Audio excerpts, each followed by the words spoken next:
Hi, I'm Katie. Welcome back to my channel. Today we're going to do something a little bit different than how we usually talk about tea, and I'm going to show you some ideas for cold steeping tea.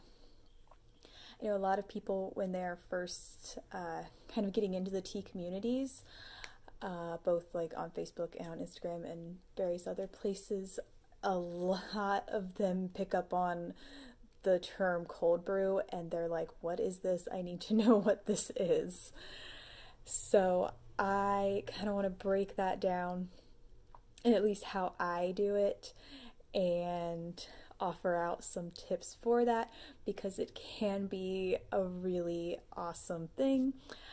Personally, I am not very big on cold tea, either like made hot and then iced, or cold brewed. Typically it has to be just the right kind of tea for me, and I get something so comforting from that nice warm cup of tea that I almost think it being cold kind of ruins that awesome experience. But I have found, like, sometimes if it is really hot outside, or if you are going somewhere, it's just easier to have and take cold tea versus hot tea with you. So on the few rare occasions where I've actually gone out of the house lately, and I've wanted tea all day, but I haven't had the ability to brew tea throughout the day, I've just made a big bottle of cold brew tea to have to sip on all day. Usually my go-tos for cold brew tea are green, because I think they do really well. Particularly Genmaicha does really, really well cold brewed. I think it's amazing. So, and when I'm cold brewing, usually I want to be sure that I'm going to like the end product, particularly when I'm making it the night before and it's like, it needs to be good. I don't have time to retry, so I need to know that it's going to be good the next day. There are a few teas that I do like chilled, so hot brew and then chill them back down. There are some oolongs that do really well, and rose flavored pu'er does really, really nice. So there are some things, it's just versatile, but yes, usually I'm reaching for hot teas. So here I'm gonna move on and show you how I do cold brew. So this is what I usually use for my cold brewing. This is the Hario bottle. I don't know if you're gonna be able to see that. This I got off of Amazon, but it is also available through several tea companies now carry these same Hario bottles. I know several of the Japanese tea companies carry that. I think, not entirely sure, so don't like keep on this, but I think the Japanese Green Tea Co. carries them. I know they use them a lot in their demonstrations. I know Bird and Blend has them, and some other ones. So you can get these in a variety of places. They do come in different sizes. This is, doesn't say, I don't remember exactly how big this is. This is about 4 cups, 3.5, 4 cups.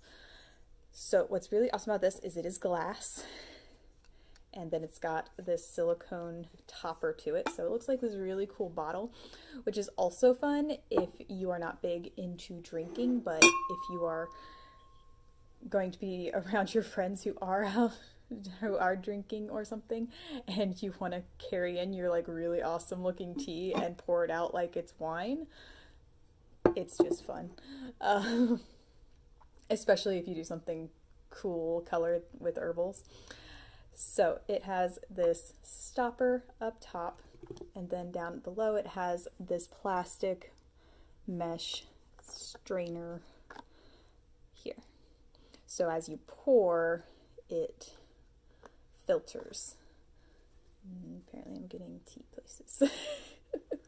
This has not been washed. So yeah. But then on the side, it's got these dots, which again, you're probably not going to be able to see, but it has dots up the side. And they mark about where cups are, but not quite. So you kind of want to test and see how much it fills. But this, if I make a full thing, I cold brew it up in here overnight, typically, because overnight is really the suggested time for most teas to be at their best. So I brew it up in here overnight, and then the next morning I have a little 4-cup pitcher, and I just empty it right into that. So, or I throw it in a water bottle and take it with me if I want it on the go. Today, though, we're going to experiment with mason jar cold brewing because, as I said, that is dirty and I didn't want to wash it. Okay, so I was really intrigued. I got this tea out of my Tea Thoughts February countdown box. This is Ceylon Highlands from Teawala. And what really intrigued me about this tea is that when you open it up, it smells like iced tea. It's like, there's something about it that it doesn't just smell like tea, it smells like iced tea. And like your classic black iced tea flavor. And so that really intrigued me as to how this would steep up cold. So that's what we're going to play with today. And if you want more information on this, it is in my Tea Thoughts Countdown unboxing. I think it's day 5. But it might, no, not day 5. Day 3 or 4. Again, I should have probably looked some of these things up. So I'm just using a regular mason jar. And what I'm going to do is fill this with the tea and the water and put it in the fridge and let it steep. I'm going to probably, because I want to have this with dinner and I'm starting this video too late, I'm going to probably steep it for 5 to 6 hours. Most of the time, if you're cold steeping, 12 hours is kind of like the key you want to shoot for, or at least 8. So that's why it's recommended to do overnight. So keep that in mind. Now, amounts can vary, and it really depends on the tea, the strength of the tea, the strength of what you want your cold brew to be. Cold brew is going to be a lighter flavor. It just always is going to be a lighter flavor. And if you want more flavor, it's going to be better to hot steep and then chill. Now, some people say that that can add a flatness, especially if you're adding ice. So this is better for just the purity of the tea. Lots of debate out there about this. I know Rare Tea Co. with Henrietta Level, she has a lot on this cold brewing method because she kind of developed the whole idea of cold steeping like this. But then I also know MyLeaf does a video where he tries various ways of making cold tea and kind of compares them. So there's different opinions out there to see. But typically you want to probably use about twice the amount of tea that you would normally use for that amount of water. So I would go like use 1.5 to 2. Sorry, my brain. Trying to say how to say this. So usually you use a teaspoon per 8 ounces of water is what typical recommendations are. So if that is the case, then you would then I would suggest for cold brewing to use 1.5 teaspoons to 2 teaspoons per 8 ounces of water. There are some teas that you do not need to go that far. It just depends on the strength of the tea, and you can experiment what you want. Sometimes you may want more.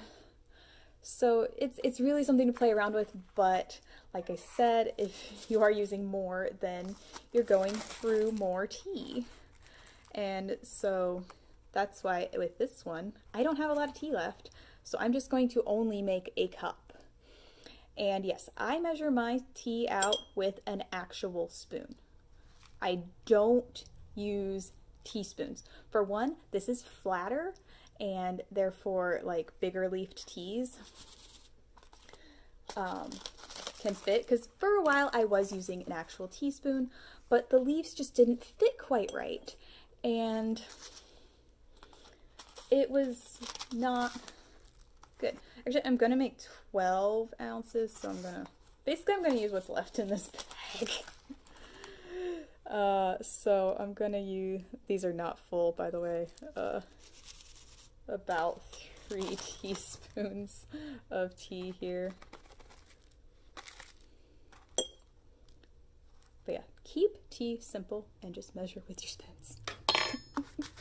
I know there are so many fancy methods of tea measuring. I know there's all the perfect spoons and whatnot, but especially if you're starting out newer, you can use such simple things.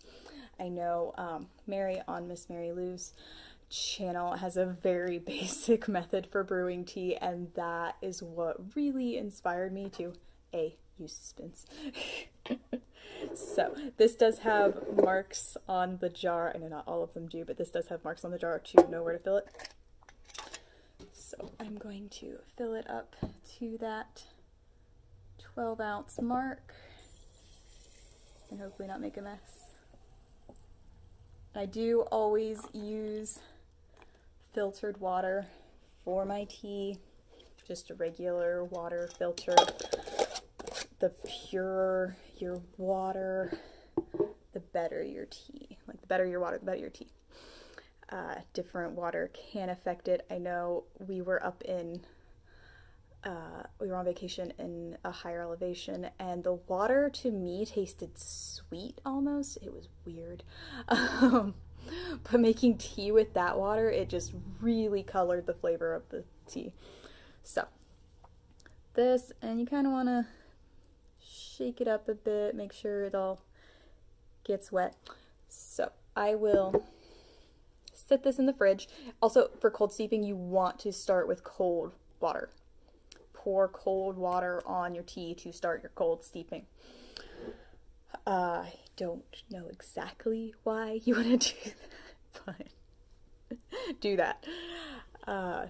Definitely don't use hot water, but yeah. I keep a pitcher of room temperature water for my kettle so that it doesn't condensate the outside of the kettle, and B, it works a little faster. So some tips and ideas. So I'm gonna put this in the fridge and let this go, and then strain it out later today. Like I said, it's gonna be probably 6 or 7 hours, and try it out and probably have it with dinner, which I am making pork tacos. So I love pork tacos, guys. I love pork. Just throw that out there. Throw out little bits of what I'm like into all these videos. Anyway, so this is getting longer, so I will check back in with you with how this turned out later. So I will see you then. Bye.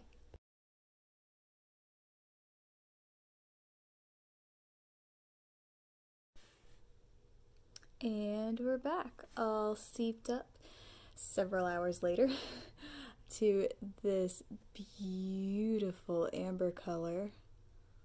Love that. It's very pretty. So let's give it a taste.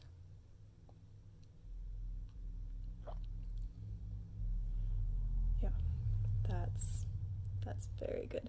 I had a feeling I might like this better iced, which is rare that I like something better iced, but